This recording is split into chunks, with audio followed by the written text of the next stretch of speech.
दोस्तों जम्मू कश्मीर के विधानसभा चुनाव की तारीखों का ऐलान हो चुका है। जम्मू कश्मीर में 3 चरण में चुनाव होंगे।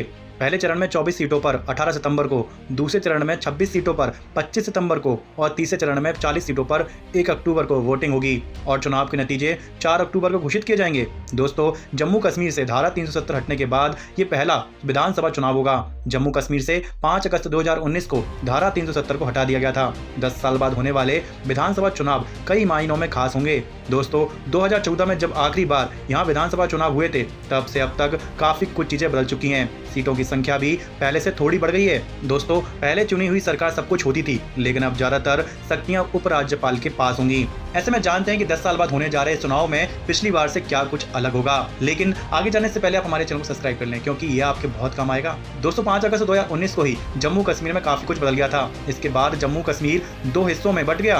पहला जम्मू कश्मीर और दूसरा लद्दाख। दोनों ही अब केंद्र शासित प्रदेश हैं। जम्मू कश्मीर में विधानसभा भी है, जबकि लद्दाख में ऐसा नहीं है। हालांकि जम्मू कश्मीर में विधानसभा भले ही है, लेकिन यहाँ अब सरकार पहले जैसी नहीं रहेगी। पहले जम्मू कश्मीर में चुनी हुई सरकार ही सब कुछ होती थी, लेकिन अब उपराज्यपाल सबसे ऊपर होंगे। पुलिस, जमीन और पब्लिक ऑर्डर पर उपराज्यपाल का अधिकार होगा, जबकि बाकी सभी मामलों पर चुनी हुई सरकार फैसला कर सकेगी। हालांकि उपराज्यपाल की मंजूरी भी जरूरी होगी। दोस्तों पहले जम्मू कश्मीर में 111 सीटें थीं, जम्मू में 37, कश्मीर में 46 और लद्दाख में 4 सीटें थीं।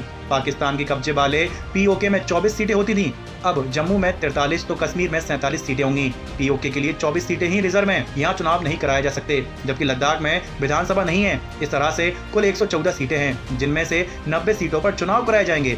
कश्मीरी पंडितों के लिए 2 सीटें रिजर्व रखी गई हैं। हालांकि अब उपराज्यपाल विधानसभा की 3 सदस्यों को नामित कर सकेंगे, जिनमें से 2 कश्मीरी प्रवासी और एक पीओके के विस्थापित व्यक्ति होगा। जिन 2 कश्मीरी पंडितों को नामित किया जाएगा उनमें से एक महिला होगी। इसके साथ ही अनुसूचित जाति यानी एससी और अनुसूचित जनजाति यानी एसटी के लिए 16 सीटें रिजर्व की गई हैं। इनमें से एससी के लिए 7 और एसटी के लिए 9 सीटें रखी गई हैं। वैसे दोस्तों इस पर आपके क्या विचार हैं, कमेंट बॉक्स में जरूर बताएं। मिलते हैं किसी नेक्स्ट वीडियो में।